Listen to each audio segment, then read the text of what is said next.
America Act. I think that should be something that we should absolutely get. Yeah. Mr.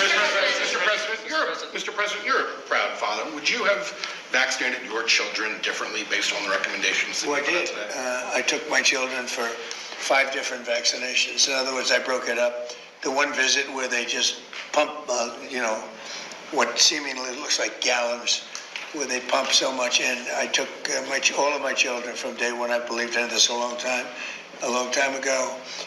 I took them with my wife.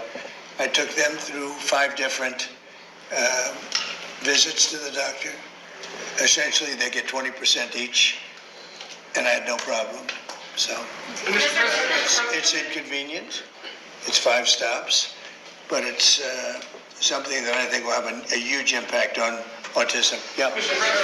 President, the anti-weaponization fund, do you think it's still alive at this point? And are there any options that you're looking at to perhaps... Well, that'll be up to Todd Blanche. He was our new, and who will be, I think, a great Attorney General. Yeah, please. Thank you, Mr. President. Why does the establishment media so often seem to be against even asking questions about vaccines? It's amazing.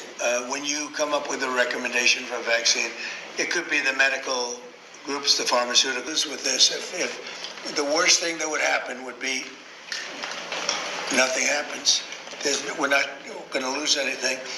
At the same time, we could gain tremendous, we could save hundreds of thousands of lives, millions of lives.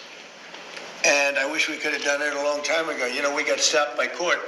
We had a court, I guess, in Massachusetts that stopped us very early on. I believed in this for a long time, so now we're getting it done. And I think you're going to see potentially tremendous results. Yeah, Dan? Mr. President, a topic on manufacturing, if I may. The Bureau of Labor Statistics put out some information last week saying that U.S. manufacturing output 4.6% increased in the first quarter of 2026. The Supply Management Institute, PMI, shows that manufacturing has expanded for 7 consecutive months. You've talked about the American manufacturing renaissance for about 10 years at this point.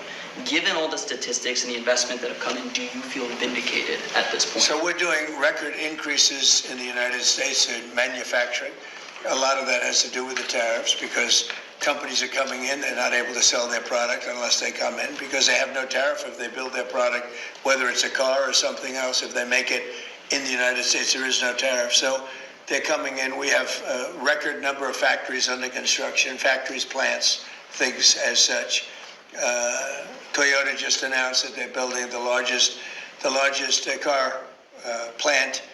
They make cars plant in the world, anywhere in the world. They're leaving Mexico and they're coming to the United States. Many car plants, AI, other, they're opening. I will say that they're leaving Canada, they're leaving Mexico, they're leaving Germany, they're leaving Japan, they're leaving South Korea. They're coming into the United States because they don't want to pay a 25% tariff on a car, and they don't have to pay a tariff if they make it here. So we have the largest number of plants ever being built in the United States right now. Hard to believe, right?